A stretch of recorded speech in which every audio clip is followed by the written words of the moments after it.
What's the story, morning glory? What's the word, hummingbird? Thank you so much for clicking on my channel and joining me again for another review of Love in Paradise, Heartbeats and Heartbreaks. Okay, so let's start with Daniel and Amber.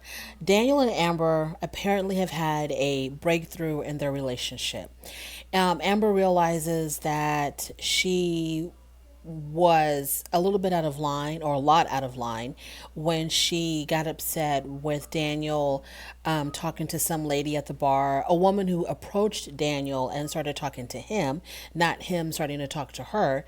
And she got upset, left in a jealous rage. So she went ahead and she apologized for that.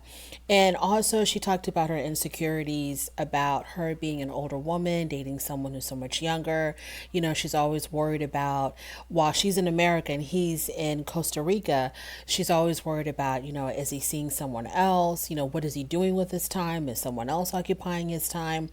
So she talked about that as well. So she had like a major, major breakthrough. And she also discussed that she has major control issues. If she cannot control a situation, she kind of just loses her mind and she goes crazy. So she's learning to, or she says that she's beginning to learn that she can't control everything and that everything is still going to be okay, even if she can't control every little aspect of it. So it seems like they've had a major breakthrough. She apologized, like I said before.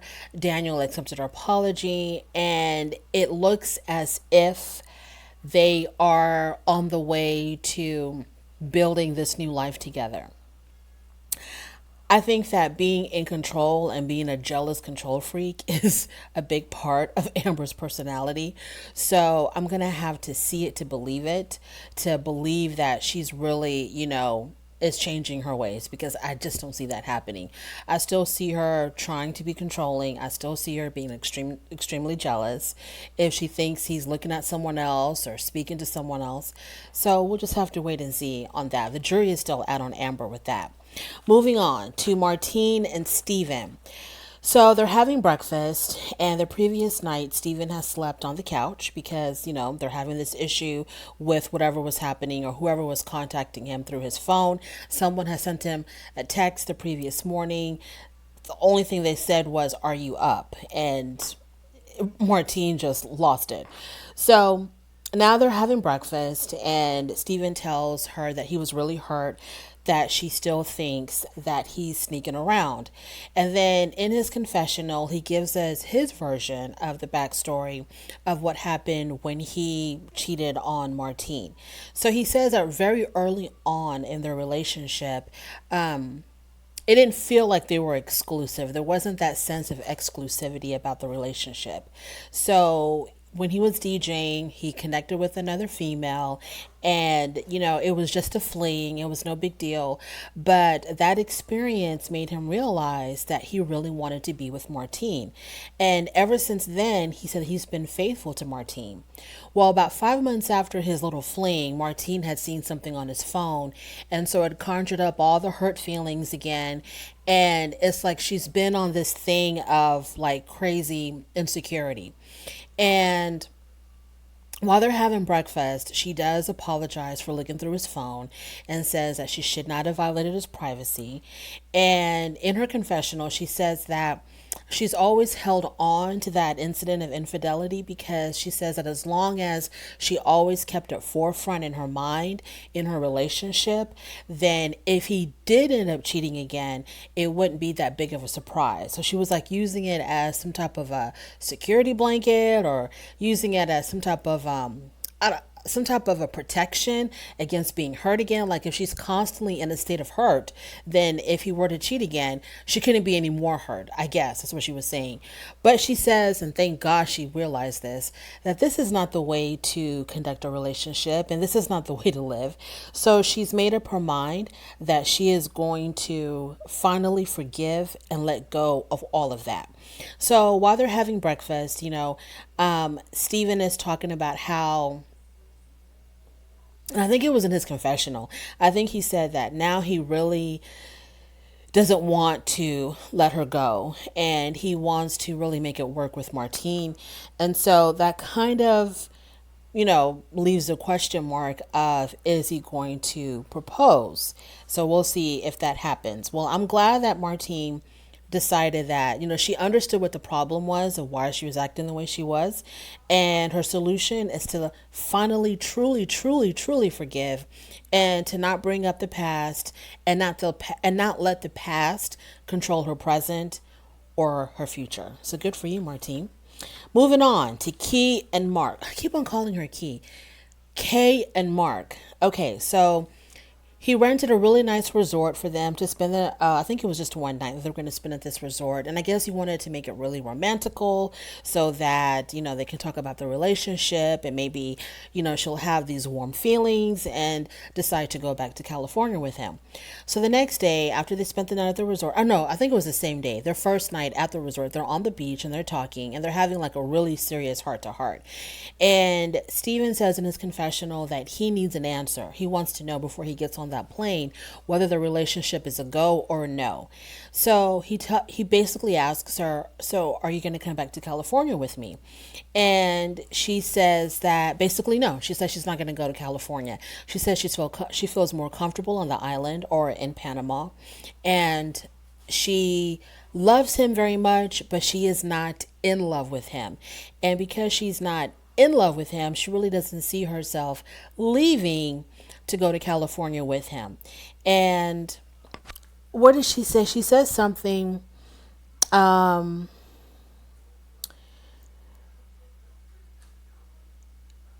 yes. She says that. Okay, so she says how she loves him, but she's not in love with him. And she's not, her exact words were, I don't know if I'm in love with you to move to California. And Mark says, you're cold. But at least she's honest. She's not going to move to California just to appease him or for her own selfish reasons. And then when they get there, if she doesn't have these feelings for him, if the feelings are not mutual, then it's going to fall apart in California. So she was really honest. She was brutally honest with him, and by telling him, I'm just not in love with you. And it's just not, I don't want to move to California with you. I'm happy here.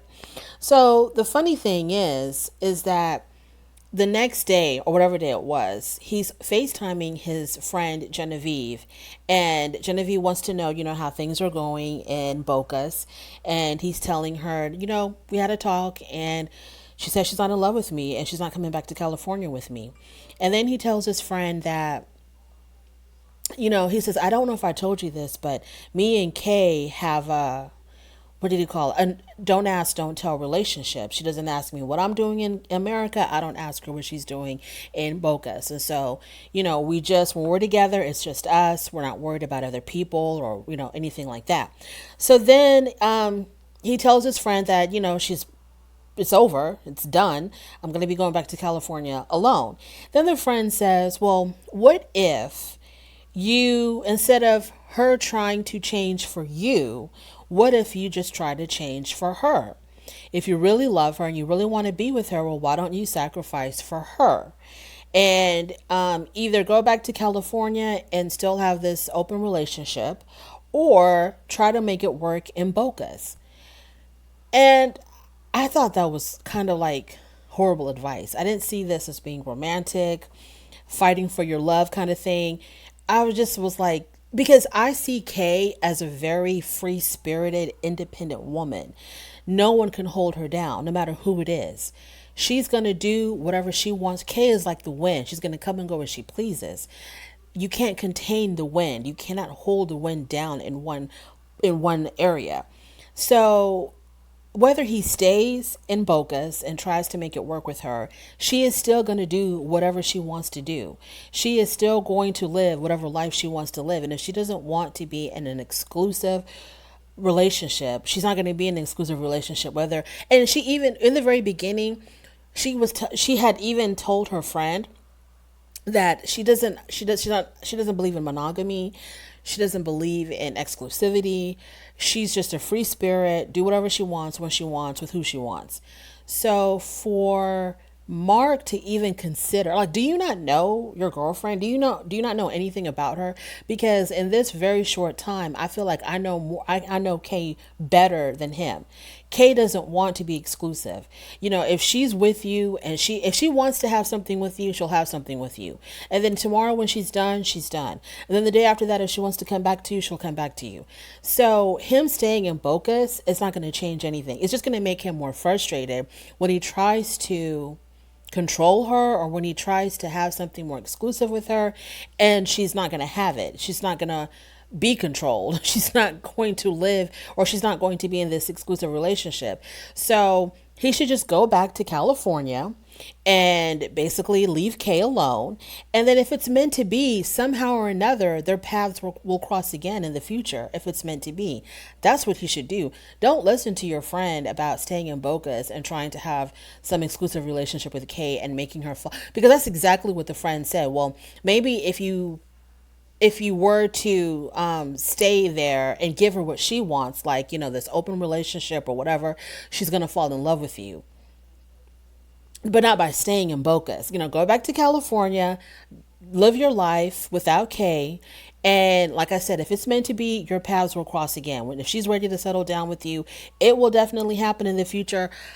But to try to like, well, I'm going to stay in Bocas so she can want to be with me, I don't think so. That's not a good idea, Mark. Finally, we are at the end of this review. Ariana and Charlon. So, Ariana, her mother, and her sisters are at the end of their trip and they're getting ready to go back. But Ariana is going to stay in Jamaica for a few more days after her family leaves. I'm assuming this was planned. This was not like a last minute thing. So I'm going to give them the benefit of the doubt that her staying these few extra days alone with Charlon was definitely planned. And yeah. So her family wants to see his living quarters before, her mother really wants to see his living quarters before she leaves her daughter behind. So they go to his home, and he lives out in the country, on the countryside. He's nowhere near a resort. He's nowhere near a beach. This is real everyday Jamaican living. So he lives on the countryside, or yeah, I think it's the countryside or the mountainside. I'm not sure. It's a lot of jungle. And he lives in a very small house, and with just the basic of amenities. He doesn't even have running water. I mean, he doesn't even have hot water. He has running water, but it's cold. And there is no centralized cooling system or centralized heating system, obviously. So they rely on fans and open windows. And it's a very small house. It's a nice little home, but it's a very small home. And obviously, it's not anything that Ariana is used to. So her family has a little bit of reservation of her staying there because she is 6 months pregnant. And they just want it to be comfortable and safe for her. And I'm assuming that it is, because there's pregnant women in Jamaica who live like this every day and have, you know, healthy pregnancies and healthy children and whatnot. So there's really nothing to worry about in that aspect. So then her family leaves. So now she is home alone with Charlon, and her plan is that these few days that they're going to have together alone, she's hoping that it's going to convince him to want to be in a relationship with her and go back to the United States with her, and so they can raise this baby together, which I'm assuming she's talking about. He's going to change his mind and want to go ahead and get married and do the K1 visa, or do the spousal visa, or the fiance visa. Basically do whatever they got to do to take the steps towards marriage, that he can go and live in the United States permanently. That's what she's hoping her staying is going to convince him to do. So the first thing she does is she brought a baby monitor, or not a baby monitor, like a, what is it, like a heart monitor. She brought a heart monitor because she wants him to hear the baby's heartbeat. You know, he's been obviously in Jamaica, she's been in America, so he doesn't attend any of the doctor visits, so he hasn't been part of any of this pregnancy like that. So she takes out the heart monitor and they turn it on and they put it on her belly, and he can hear his child's heartbeat. And when he heard the heartbeat, it kind of motivated him to try to do whatever he needed to do to make sure that he was going to be able to go to the United United States to see the birth of his child. And he was so happy to hear the heartbeat that in his confessional, he says that it was like a glad bag had burst, when he heard the sound of his baby's heartbeat. So he's talking to her belly, talking to the baby through her belly. And it's a really cute moment. And he's listening to the heartbeat. And it's just a very nice moment. This is his first time, I guess, to like understand that there's a human being in there that's going to be coming out soon. And, he's bonding or connecting with his child because he hasn't been there throughout this whole pregnancy. So that night, they go to sleep, whatever. The next morning they wake up and, Ariana likes being taken care of by him. He's spoiling her, whatever. So then they go out to dinner.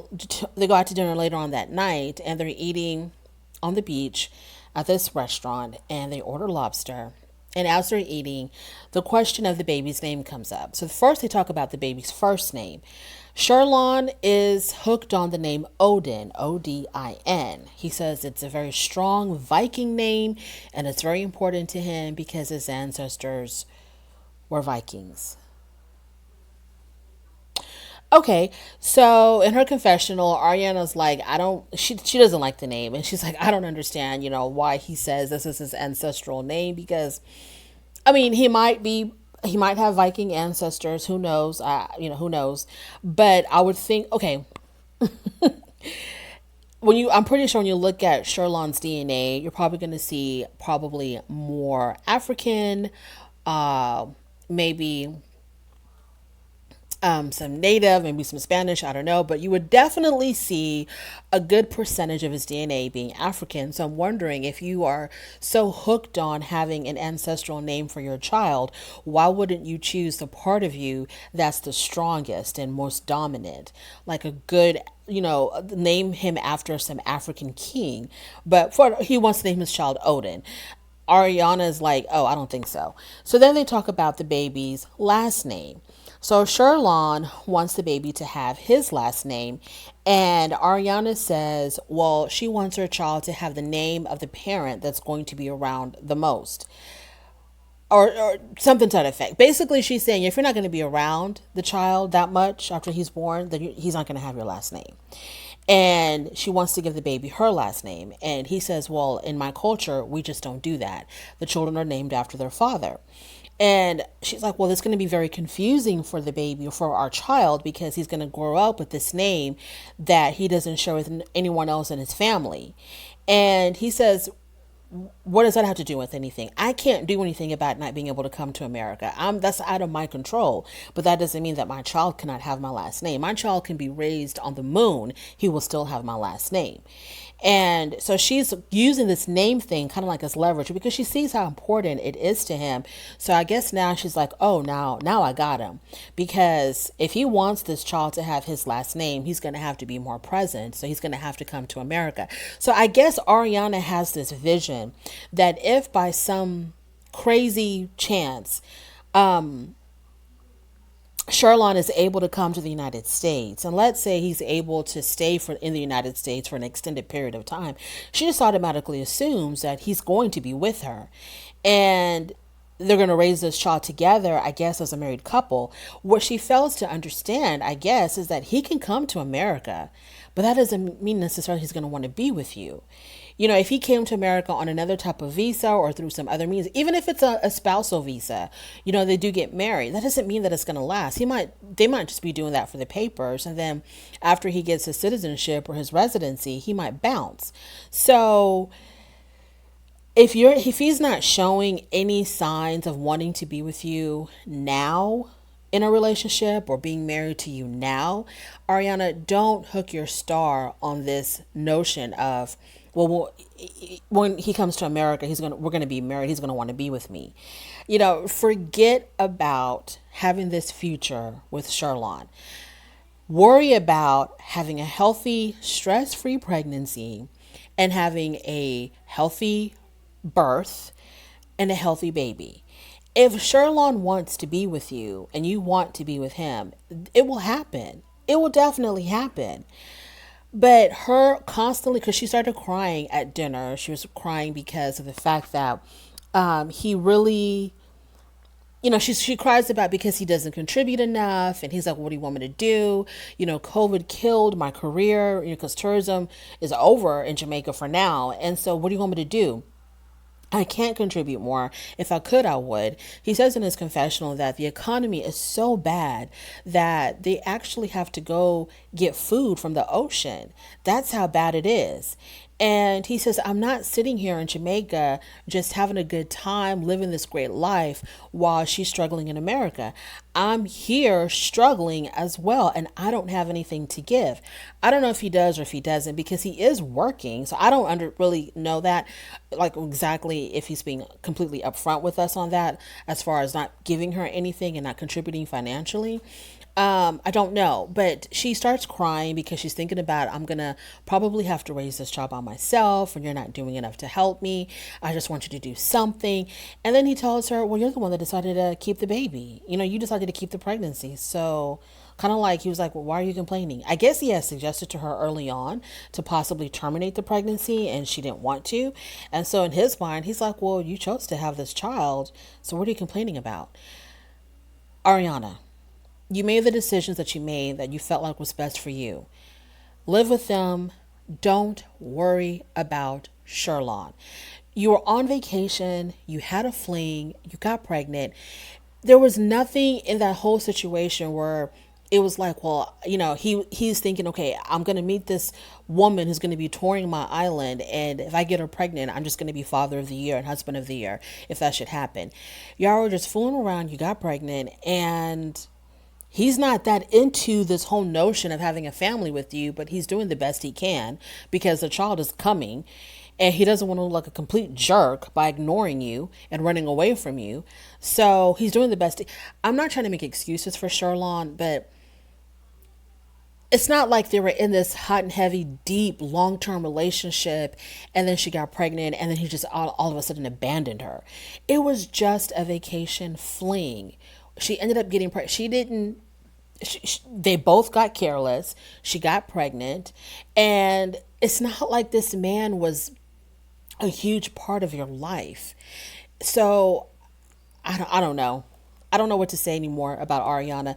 I just need her to stop focusing on getting him to America and having a relationship with him, and just focus more on your child and being stress-free during your pregnancy, because your baby is picking up on all of these negative emotions.